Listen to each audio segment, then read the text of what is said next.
그럼 우리는 계속해서 지금 사도신경에 대해서 살펴보고 있습니다. 전능하신 분, 천지를 창조하신 아버지 하나님을 우리가 믿는다고 고백했고, 또 그 외아들 우리 주 예수 그리스도를 믿고, 빌라도와 같은 우리를 위해 죽으시고 다시 사신 예수 그리스도를 믿는다고 했죠. 또 다시 오셔서 심판하실 예수님을 믿는다고 우리는 지난주까지 이렇게 나누었습니다. 그럼 이제 누구를 믿는다는 고백이 남았을까요? 성령님을 믿는다는 고백을 해야 되는데, 분명히 하나님 아버지에 대한 것은 전능하시고 천지를 창조하신이라는 이야기들을 담고 있고, 또 예수 그리스도를 믿는다는 고백 안에는 그분에 대한 여러 가지 이야기들을 담고 있는데, 성령에 대해서는 그냥 성령을 믿사오며라고 얘기하고 있다는 거죠. 성령님은 그냥 이렇게 성령을 믿사오며 하면서 끝내도 되는 건가? 라는 생각과 함께 좀 말씀을 좀 들어가 봤으면 좋겠습니다. 우리가 그분이 무엇을 하는지, 어떤 분이신지에 대해 믿는다는 이야기 없이 그냥 성령님을 믿습니다라고 고백하는 거, 굉장히 간단한 말처럼 느껴지지만 사실 이 성령을 믿습니다라는 고백이 저 위치에 있으면서 드러내고 있는 바가 있기 때문에 여러 가지 설명을 닫지 않고 성령을 믿습니다라고 고백하고 있는 것입니다. 전체 문맥을 통해서 살펴보면 저 한 구절에, 성령을 믿는다라는 구절에 이러한 고백이 담겨져 있습니다. 첫째, 같이 한번 읽어볼까요? 어떤 고백입니까? 성령님은 인격적인 하나님이시라는 거죠. 여러분, 성령님을 믿는다라는 고백 속에는요, 성령님이 창조주이시며 전능하신 성부 하나님과, 그리고 우리의 구원자이시고 또 다시 오실 그리스도와 동일한 분으로 인식하면서 믿는다라고 고백하는 겁니다. 우리는 사도신경을 통해서 성부 하나님을 믿고 성자 하나님을 믿으며 성령 하나님을 믿는다라고 고백하죠. 그 고백 속에는요, 차등이 있지 않습니다. 그분은 동일한 성품을 갖고 계신 분이시기 때문에 동일한 분으로 인식하고 믿는다라고 고백하는 거죠. 웨스트민스터 소요리 문답 4문을 보면 하나님은 어떤 분이십니까? 라고 묻습니다. 거기에 이렇게 답이 달려있어요. 답을 한번 읽어볼까요? 하나님은 영이시며 하나님의 존재와 지혜와 능력과 거룩, 공의와 선함과 진실하심이 무한하고 영원하며 불변하시는 분이십니다. 근데 저 하나님의 성령 하나님도 계시는 겁니까? 안 계시는 겁니까? 계신다는 거죠. 그러니까 성부 하나님과 성자 하나님과 성령 하나님은 동일한 존재, 동일한 지혜, 동일한 능력과 동일한 거룩과 공의와 동일한 선함과 진실하심을 가지고 계시는 분이라는 겁니다. 그래서 우리는 성령님을 믿습니다 라고 고백할 때는 그분을 이러한 하나님으로, 우리가 앞에서 고백한 성부 하나님과 성자 하나님과 동일한 하나님으로 믿는다라고 고백하는 겁니다. 여러분들이 성경을 아니까 한번 이제 대답해 줬으면 좋겠어요. 여러분, 성령님이 이 땅에서 언제부터 역사하셨을까요? 예수님이 성령을 주겠다라고 하실 때부터 역사하셨을까요? 아니면 창세 전부터 역사하셨을까요? 창세 전부터. 그 증거를 성경을 통해서 얘기할 수 있을까요? 천지를 창조하실 때 성령은 계셨나요? 우리는 성경을 알기 때문에 이렇게 성경을 통해서 이야기할 수 있습니다. 같이 창세기 말씀을 읽어보겠습니다. 태초에 하나님이 천지를 창조하시느니라. 땅이 혼돈하고 공허하며 흑암이 깊음 위에 있고 하나님의 영은 수면 위에 운행하시느니라. 성령님도 천지를 창조하실 때 함께 계셨습니까? 안 계셨습니까? 계셨죠. 그분은 창조하실 때뿐만 아니라 우리를 구속하시는 그 역사 가운데도 함께 하시는데, 여러분, 예수님이 이 땅에 오셨을 때에 성령님 함께 하셨습니까? 네, 이렇게 성경은 이야기하고 있습니다. 성령으로 잉태되셨다라고 얘기하고 있죠. 또 예수님이 시험을 받으실 때도 성령에게 이끌려 가셨다라고 얘기하죠. 그리고 예수님께서 사역을 하시면서 말씀을 하실 때도 성령의 충만함을 입어 말씀하셨습니다. 더 나아가 십자가에 못 박히시는 그 순간에도, 또 부활하실 때에도 성령 없이 이루어지지 않았다라는 거예요. 그러니 예수님의 전생애 가운데 성령은 동행하셨고, 예수님이 이 땅에 오시기 전부터 성령은 함께 하셨다라고 이야기할 수 있습니다. 또한 예수님은 성령을 소개하실 때 어떤 힘이나 영향력으로 소개하시지 않습니다. 같이 요한복음 14장 말씀을 한번 읽어볼까요? 함께 있습니다. 내가 아버지께 구하겠으니 그가 또 다른 보혜사를 너희에게 주사 영원토록 너희와 함께 있게 하리니. 여러분 뭐라고 소개하고 계세요? 또 다른 보혜사라고 소개하고 계십니다. 이 보혜사라는 말은 한자로 지킬 보, 은혜, 해, 그리고 스승 사자를 사용해서 보살피며 은혜를 주시는 스승님이라고 얘기를 하지만 영어로 살펴보면 결국에는 위로자이시고 변호자이시고 또 헬퍼로 돕는 자로서 상담자로서의 의미를 담고 있습니다. 예수님은요 지금 보시면 성령님을 어떤 파워나 어떤 이렇게 능력으로 얘기하고 있지 않다라는 거예요. 어떤 은사처럼 뭔가 달란트처럼 성령이 주어지는 것이 아니라고 얘기하고 계시는 거죠. 분명한 인격체로서 성령님을 소개하고 계시는 거예요. 또한 예수님은요 또 다른이라는 얘기를 하면서 결국에는 나와 같은 이라고 하면서 자신과 동일시하십니다. 그리고 자신이 했던 도움의 사역들, 자신이 하셨던 위로의 사역들, 자신이 하셨던 변호의 사역들을 또 다른 보혜사로서 성령께서 오셔서 이제는 시공간의 권한을 제약을 받지 아니하시고 우리 속에 거하시면서 그 일을 행하시도록 이 성령님을 소개하고 있다라는 거예요. 사도행전 5장에서도 아나니아와 삽비라가 땅의 일벌을 감추고 내었을 때 베드로가 화를 내면서 이렇게 얘기합니다. 베드로가 이르되 아나니아여 어찌하여 사탄이 내 마음에 가득하여 내가 성령을 속이고 땅값 얼마를 감추었느냐, 어찌하여 이 일을 내 마음에 두었느냐, 사람에게 거짓말한 것이 아니요 뭐라고 합니까? 하나님이. 성령을 속였다라고 얘기하는데 결국 거짓말을 누구에게 했다? 하나님께 했다라고 하는 거죠. 그러니까 성령은 하나님이시라고 성경은 분명하게 증언하고 있다는 겁니다.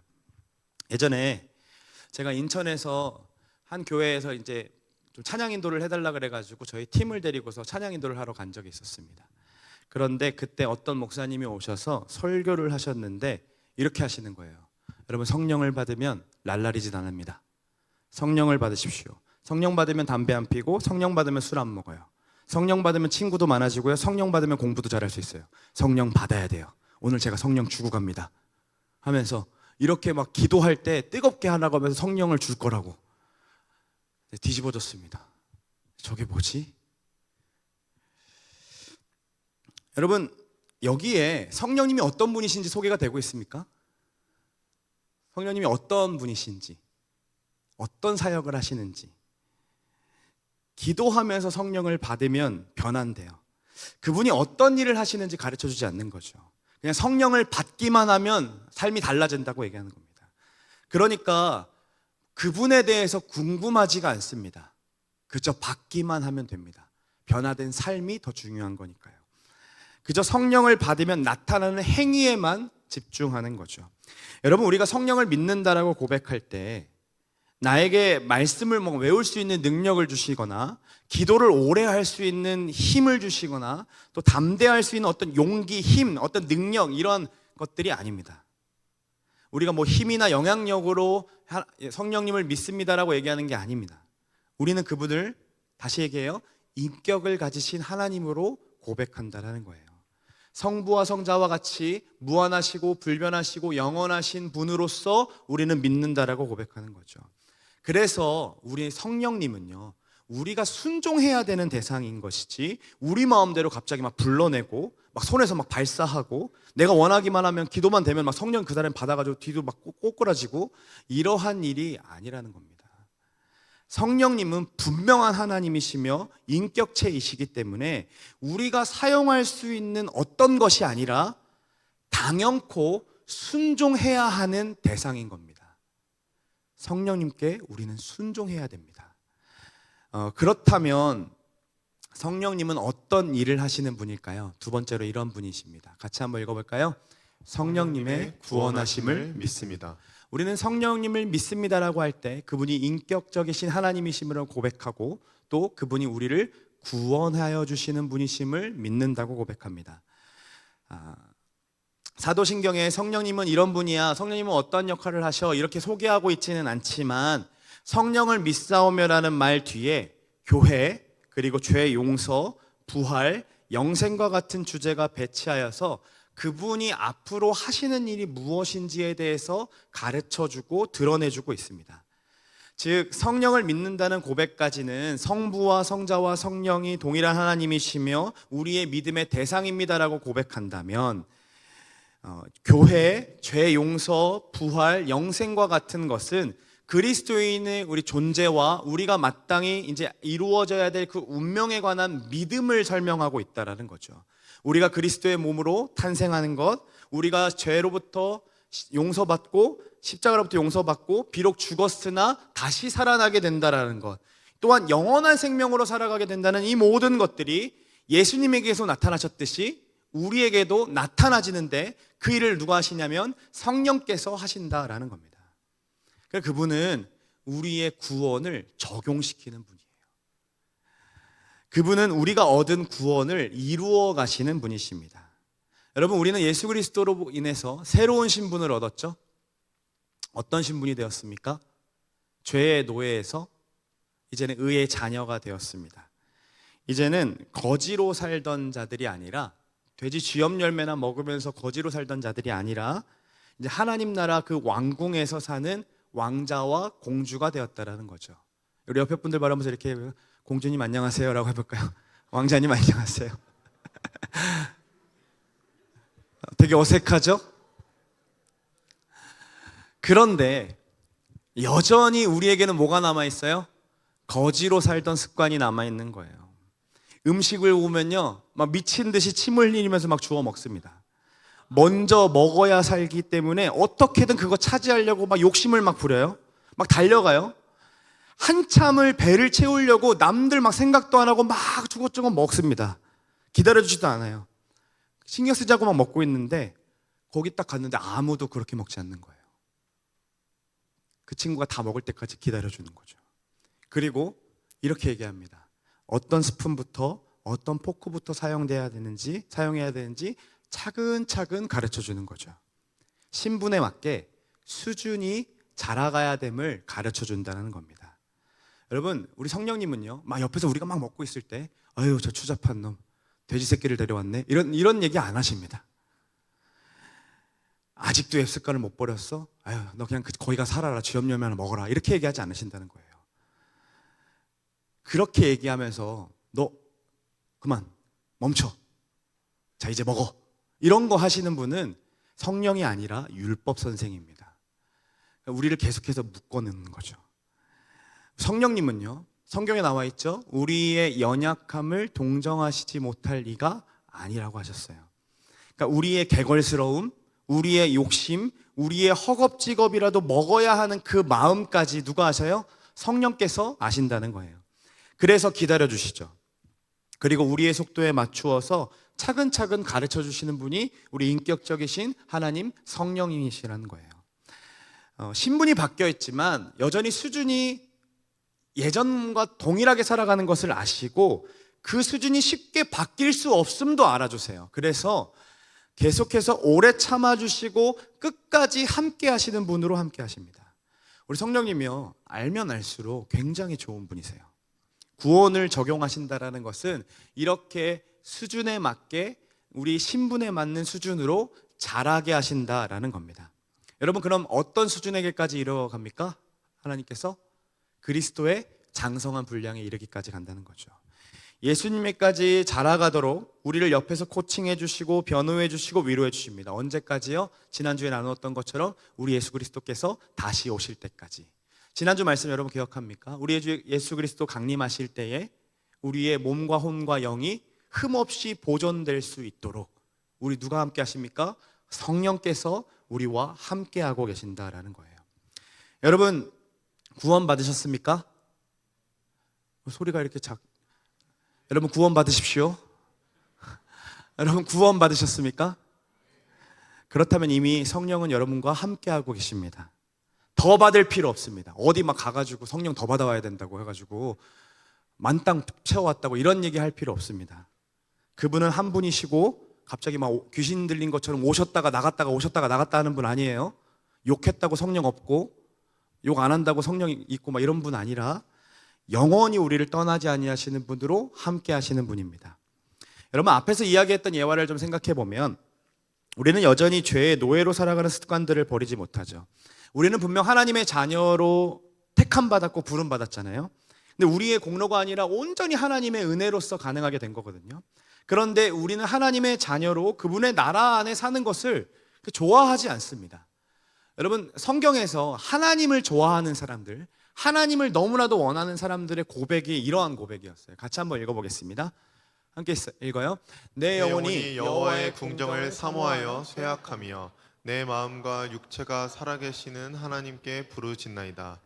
주의 궁정에서의 한 날이 다른 곳에서의 첫날보다 나은즉 악인의 장막에 사는 것보다 내 하나님의 성전에 문지기로 있는 것이 좋사오니. 여러분, 주님을 사랑하는 자녀들은요, 주의 장막에서의 하루가 그리스 해변에서의 첫날보다 더 좋다고 고백해요.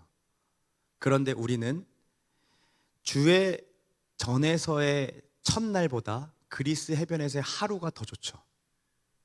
거기 가고 싶잖아요. 이 시는요, 모든 것을 다 가졌던 다윗의 시가 아니라 반역하다가 죽었던 고라의 자손들의 시예요. 우리로 따지면 이완용 자손의 시예요. 그런데 그들은 자신들이 성전의 문지기로 있는 것이 너무나도 큰 행복이고 기쁨이라고 고백합니다. 왜 그렇습니까? 마땅히 죽었어야 되고 계속해서 그 고라가 번역했던 것들을 자신에게 대를 물리셔가지고 저주하지 아니하시고 자신을 믿음 있는 자로 신뢰할 만자로 삼으셔서 성전의 문지기로 선택하신 하나님이 너무 좋은 거예요. 그래서 행복하다라고 고백하는 거죠. 마치 상사병이 걸린 것처럼 하나님 예배하러 가고 싶어서 그 궁정이 너무나도 사모해서 어떻게 됐습니까? 쇠약해졌다라고 얘기합니다. 여러분, 그래 본 적 있어요? 너무 예배가 가고 싶어서 쇠약해 본 적? 저는 딱 한 번 있어요. 훈련소 1주차 때요. 불침범 서는데 예배가 너무 가고 싶었어요. 내가 왜 여기 있지? 뭐 4주짜리 갔다 오면서, 그쵸? 이 시를 볼 때마다 그때가 자꾸 생각이 나요. 하나님을 예배하고 싶어서 죽을 것 같은 마음으로 여러분 부르짖었던 때가 여러분 언제였습니까? 여러분, 이 자리 어떻게 하면 안 올까? 늦게 올까? 도망갈까? 이런 것들을 고민하면서 드리고 있지는 않습니까? 우리가 어쩌다가 이 모양이 됐습니까?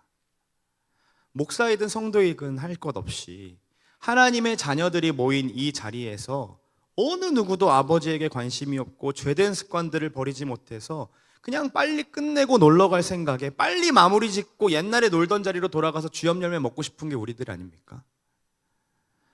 마치 재벌집 막내 아들 같아가지고 태어날 때부터 부족함이 없이 자라서 내가 어떤 상태인지도 모르고 그냥 이 자리에 왔다가 가는 거죠. 이런 우리들을 바라보시는 성령님의 마음은 어떨까요? 제가 여러분들을 보면서 그런 마음이 들 때가 있습니다. 어떤 사람은요, 이런 얘기들을 했어요. 지난 2000년간 교회사는 성령 하나님의 순환시대였다. 이해돼요? 예수님은 한 번 오셔서 33년 사시고 십자가 지시고 올라가셨잖아요. 근데 2000년, 예수님 오시기 전까지 2000년 이상 동안 성령님이 우리 옆에서 계속해서 예수님처럼 일하시거든요. 근데 아무도 말을 안 들어요. 아무도 순종하지 않아요. 그 말에 복종하지 않는다고요. 그래서 뭐라 그러는지 아세요? 2000년 동안 성령의 순환시대였다고. 여러분, 성령님 거룩하신 분이시잖아요. 그런데 그분은요, 거룩하지 않은 우리 마음속에 거하십니다. 여러분, 그럴 수 있습니까? 쓰레기 같은 우리의 돼지우리에 여러분 하루라도 거할 수 있습니까? 근데 그분은 우리 가운데 거하신다는 거죠. 성령님은 공의로우신 분이시잖아요. 근데 우리의 삶 가운데 정말로 죄투성인 것들이 너무나도 많거든요. 하나님의 뜻이 실현되지 않는 구석구석들이 너무나도 많거든요. 그런데 그것을요, 벌하지 아니하시고 오래 참아주고 계신다는 거예요. 2000년 동안 수많은 그리스도인들과 함께 하시면서 각 사람에게 그리스도를 닮아가도록 계속해서 말씀하시고 관계를 맺게 하시고 교회를 오게 하시고 그 가운데 예배하게 하셔서 잘하게 하시는데 늘 사람들이 답하는 것은 불순종이었다라는 거죠. 얼마나 답답하셨을까요? 여러분, 가끔 예배 안에서 은혜를 받는 게 너무나도 당연하다고 생각하는 여러분들을 볼 때 재벌집 막내 아들이 생각납니다. 아무 기대함 없이 갈급함 없이 그냥 앉았다가 돌아가는 여러분들을 볼 때 진짜 은혜의 재벌집에 있는 아이들 같아요. 여러분, 여기에 우리 교회에 온 지 3년이 안 된 친구들이 있어요. 이들은 아마 알 거예요.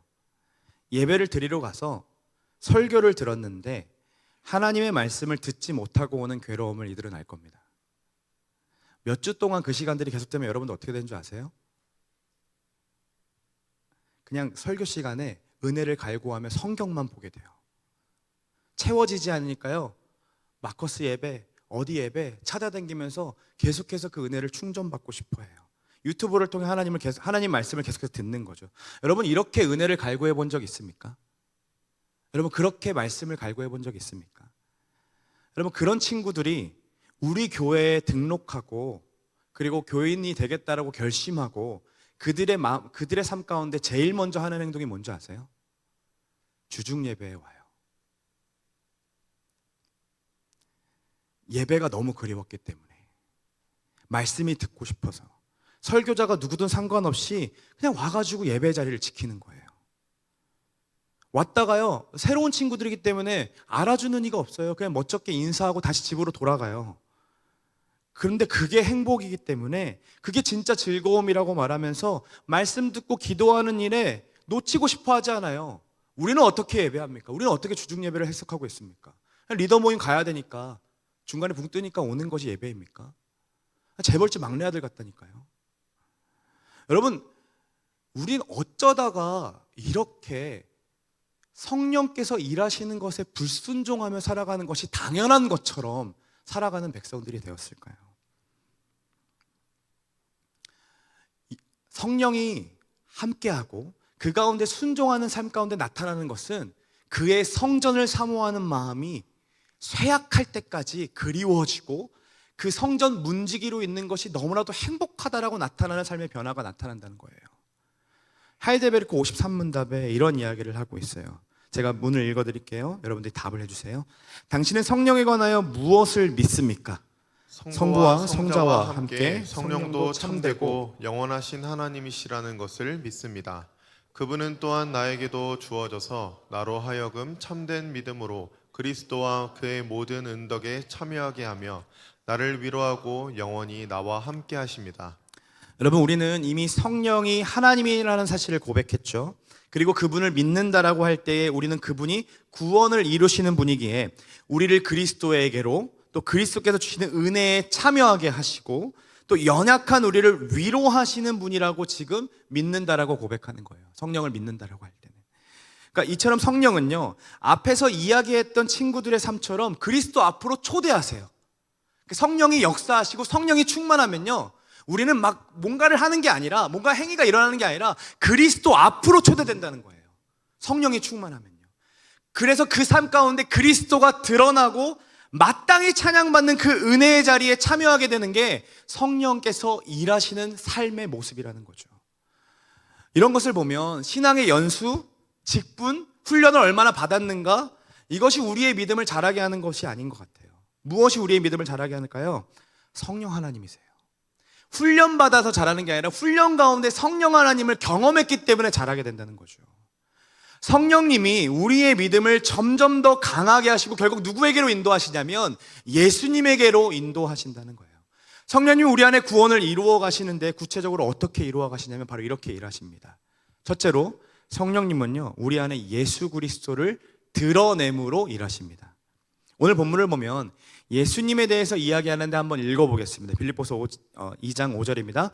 너희 안에 이 마음을 품으라. 곧 그리스도 예수의 마음이니 그는 근본 하나님의 본체시나 하나님과 동등됨을 취할 것으로 여기지 아니하시고 오히려 자기를 비워 종의 형체를 가지사 사람들과 같이 계시고 모양으로 나타나사 자기를 낮추시고 죽게까지 복종하셨으니 곧 십자가에 죽으심이라. 여러분, 지금 예수님의 마음을 품으라 라고 말하면서 예수님의 마음이 구체적으로 어떠한 것인지를 들려주시는데 그것이 6절에서 8절의 내용이죠. 여러분, 어떤 마음입니까? 본체이시나 하나님과 동등됨을 취하지 않는다라는 겁니다.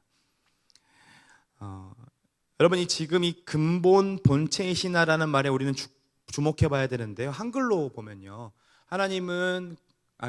예수님은 근본 하나님의 본체이십니다. 그러나 하나님과 동등됨을 취하지 않으셨습니다라고 얘기하는 역접 접속사가 들어가지만 사실 이 헬라어 원어를 보면 뭐뭐이지만 뭐뭐이나라는 말이 없습니다. 그래서 학자들은요, 이 구절을 해석할 때에 인과관계로 해석해요. 즉 그는 하나님의 본체이시기 때문에 하나님과 동등됨을 취하지 않으셨다는 거예요. 하나님의 본체이시기에 동등됨을 취하지 않으셨어요. 그럼 하나님의 본체가 뭡니까? 하나님의 본질이 뭡니까? 요한일서 말씀에 하나님은 사랑이시라고 이야기합니다. 다시 얘기해요. 우리 예수님은요, 근본 하나님의 본체 사랑이시기 때문에 하나님과 동등됨을 취하지 않으셨다고 얘기하는 거죠. 그래서 영광을 내려놓으시고 자기를 비우셨고 종의 형체를 가지시고 죽기까지 복종하셨다는 거예요. 여러분, 사랑이시기 때문에 십자가에 죽으셨어요. 세상의 우리의 문화들을 한번 생각해 보세요. 여러분, 직장에서 그리고 가정에서 또 연애하는 관계 가운데 어떻게든 나 자신을 알아봐 달라는 것들을 드러내려고 하지 않습니까? 자신을 내세우려고 하고 어떻게든 자신을 알아주기를 바라는 거죠. 사랑한다라고 하는 대상까지 내가 어떻게 힘든 줄 알아? 내가 어떻게 사랑하고 있는지를 알아? 라고 하면서 자신의 힘듦과 자신의 어려움들을 알아달라고 요구합니다. 그런데요, 하나님은요, 마땅히 그래도 되시는 분인데 그렇게 하지 않는다는 거예요. 그분은 사랑이시기 때문에요, 자기를 감추시고 낮추시고 오직 하나님 아버지의 사랑만을 드러내세요. 성령님도 이렇게 하세요. 왜냐하면 그분도 예수님과 동일하신 분이시고 동등하신 분이시기 때문인 거죠. 그분도 우리 안에 일하시는 것을 보시면 자신을 드러내지 않아요. 성령이 나는 이런 존재야 라는 것들을 드러내는 분이 아니라, 성경 한번 잘 보세요. 성령이 나타나는 자리에 성령이 드러나는 자리가 아니라 오직 예수 그리스도의 이름이 높아지는 것을 볼 수 있습니다. 이게 성령이 자신을 감추시고 예수 그리스도를 드러내시는 사역인 거예요. 이 박영동 교수님이라는 분이 성령님에 관한 책을 썼는데 거기에 이렇게 이야기해서 글귀를 좀 가져왔거든요. 같이 한번 읽어보겠습니다. 성령님은 자신을 드러내지 않고 온전히 예수님만 드러내는 수줍음을 가지셨다. 성령님께서는 자신의 영광을 베일에 감추시고 자신을 통해 예수님의 영광만이 드러나게 하신다. 성령님은 수줍어하신대요. 자신을 감추시고 누구만을 드러내요? 예수님만을 드러내세요. 우리 성령님께서 우리와 함께 하시면서 자신을 감추시고 우리 안에 구원을 어떻게 이루어 가시냐면 예수님을 드러냄으로 이루어 가신다는 거죠. 그 공로에 감사하게 하시고 또 예수님을 찾게 하시고 예수님 앞으로 나아가게 해요. 여러분들이 말씀 읽는데 이해가 될 때 있죠? 예수님이 어떤 분이 이해가 될 때 있죠? 누가 하시는 일입니까? 성령 하나님께서 하시는 일입니다. 여러분, 기도를 하는데 예수님이 참 좋으신 분이 깨달을 때가 있어요. 성령께서 역사하시기 때문에 그래요. 우리 성령님은 이렇게 예수님을 드러내십니다. 자신을 감추시고. 두 번째로 하시는 사역이 있는데요, 바로 이 사역이에요. 같이 한번 읽어볼까요? 두 번째로 성령님은 생명을 자라게 하심으로 구원을 이루어 가십니다. 에스겔 말씀을 같이 읽어보겠습니다. 주 여호와께서 이 뼈들에게 이같이 말씀하시기를 내가 생기를 너희에게 들어가게 하리니 너희가 살아나리라. 너희 위에 힘줄을 두고 살을 입히고 가죽으로 덮고 너희 속에 생기를 넣으리니 너희가 살아나리라. 또 내가 여호와인 줄을 너희가 알리라 하셨다 하라. 여러분, 에스겔에게 하나님께서 환상을 보여주시는데 그 마른 뼈들이 있는 곳으로 걸어보라고 하세요. 그 마른 뼈들을 막 걸었을 때 온갖 그 물들이 막 오고 그 뼈가 완전히 앙상하게 말라 있는 것들을 보면서 살아날 수 있느냐라고 물어보죠. 그때 이건 절대 안 되죠라고 했을 때 하나님께서 그때 생기를 불어 넣으시니 어떻게 됩니까? 살아나게 되는 것을 봅니다. 점점 근육이 붙고 뼈가 맞춰지고 근육이 붙고 그래서 하나님의 군대가 된다라고 했죠. 여러분, 저희 아내와 같은 친구들을 가끔 봐요. 운동을 지극히 싫어하고 마음만 먹고 운동하면 그 다음날 아파요, 안 아파요? 아파요. 그러니까 아프니까 어떻게 해요? 일주일 또 쉬어요. 그러다 보니까 운동을 또 안 하게 되고 몸이 아프고 이런 삶의 연속이죠. 열심히 헬스 끊고 안 가요. 테니스 끊고 안 가요. 이러한 일들. 여러분, 아파도 운동에 가야 돼요, 안 가야 돼요? 가야죠. 가야 늘잖아요. 가야 조금 더 하잖아요. 그러니까 아프다는 것은 근육이 자극받았다라는 거잖아요. 그러면 어제 1개 해서 아프면 오늘은 2개까지 해보고, 어제 5분 걸어서 힘들면 오늘은 5분 30초 정도를 걸어보는 싸움을 해야 체력과 근력이 기워질 수 있는 거잖아요. 그런데 아프니까 안 하고 싶은 거예요. 우리 청년들 중에서도 신앙적으로 이런 상태의 노인자들이 많다는 거죠. 해봤는데 안 돼요. 내가 해봤는데 안 되더라고요. 안 한다니까요, 끝까지. 이 자리에 있어 보라도 있질 않는다니까요. 그러니까 신앙이 자라지 않아요. 그때 PT 선생님의 말을 듣고 운동을 나가는 것처럼 성령님의 말씀을 듣고 우리는 예수님께로 나아가야 합니다. 그분은 우리의 생명을 자라나게 하시기 위해 우리를 예수님께로 계속해서 인도하려고 하세요. 지금 우리가 이 자리에 내가 나온 것처럼 보이지만 사실 이 모든 것들은 성령 하나님께서 여러분들을 깨워주시고 마음 주시고 그 가운데 오게 하신다라는 거예요. 그리고 지금 말씀이 들리게 한다라는 거죠. 그분이 우리의 생명을 자라가게 하시기 위해 우리를 이 자리로 이끌어 오셨다라는 겁니다. 자, 여러분, 그래서 우리가 성령님을 믿는다고 고백할 때 우리는 성령님이 인격적이시고 성부와 성자와 같이 동일한 하나님이심을 고백한다 했죠. 또한 그분은 우리 가운데 구원을 이루어 가시는데 철저하게 자신을 숨기시고 예수님만을 드러내시고, 또한 우리 안에 예수 그리스도의 생명이 자라나게 하시는 분이라고 지금 고백한다라고 했습니다. 그것을 모두가 인지하면서 우리는 성령님을 믿습니다라고 고백하는 거죠. 그럼 마지막으로 믿는다라고 고백하는 속에서 여러분 어떠한 삶이 따라가야 되냐면 바로 이 삶이 따라가야 합니다. 같이 한번 읽어볼까요? 내가 이르노니 너희는 성령을 따라 행하라. 그래야면 육체의 욕심을 이루지 아니하리라. 그러면 성령을 따라 행한다라는 것은 마치 군인들이 행군을 할 때 발 맞추어 간다라는 것을 의미합니다. 그러니까 행군은 자신 스스로 갈 방향을 정하지 않습니다. 그저 앞사람이 지휘관이 오라는 대로 그 자리를 따라서 조금씩 가는 거죠. 함께 동행하는 겁니다. 그저 우리가 성령님을 믿는다라고 할 때 그 고백 속에는요, 그분이 걸어가시는 방향을 따라 우리도 걸어간다라는 행위를 담고 있다는 거예요. 우리 성령님은요, 앞서 이야기한 것처럼 자신을 드러내지 아니하시고 예수 그리스도만을 드러내십니다. 그렇다면 우리의 삶도 그분을 따라 걷는다라는 건 어떻게 나타날까요? 나 자신을 드러내지 않고 예수 그리스도를 드러내며 사는 삶으로 나타내진다는 거예요. 그런데 쉽지 않죠? 쉽지 않기 때문에 자꾸 내 거 알아주기를 바라고 내 거 좀 더 받기를 바라고 내 능력만큼 무언가를 얻기를 바라죠. 그때 우리가 생각해야 되는 건 나를 구원하신 예수 그리스도로 인해서 또 그분 앞에 꼭 붙어 있으면 다시 예수님께로 우리를 데려가시기 때문에 다시 그분을 드러내는 삶으로 변화되게 된다라는 거죠. 여러분, 우리가요 그의 마음을 품고 예수님처럼 자라가는 방법은요, 우리 스스로 무언가를 하는 것이 아니라요, 그 일을 너무나도 잘 하시는 성령님을 전적으로 의지하고 그분에게 다 맡겨드리는 것부터가 시작입니다. 여러분, 성령님께 순종하셔야 돼요. 여러분, 사진 하나를 볼게요. 선료역정을 보면요, 크리스천이 한 방으로 들어가는데요, 한 사람이 이렇게 먼지를 막 담고 있어요. 저런 이렇게 먼지가 쌓인다 그래서 빗자루질을 막 하고 있어요. 이게 뭡니까? 라고 했더니 이것은 율법입니다 라고 얘기해요. 계속해서 내가 무언가를 자꾸 해보려고, 나 이렇게 살아야지, 저렇게 해야지, 나 내일부터 말씀 읽어야지, 내일부터 꼭 이렇게 해야지 라고 하는데 안 된다라는 거예요. 치워지지가 않는다라는 거죠. 그리고 옆방을 갔는데요, 갑자기 물을 쫙 끼얹어요. 청소반장님, 청소팀장님, 저렇게 먼지가 나면 물 끼얹는 거 맞죠? 아니래요. 분위기 파악도 못하고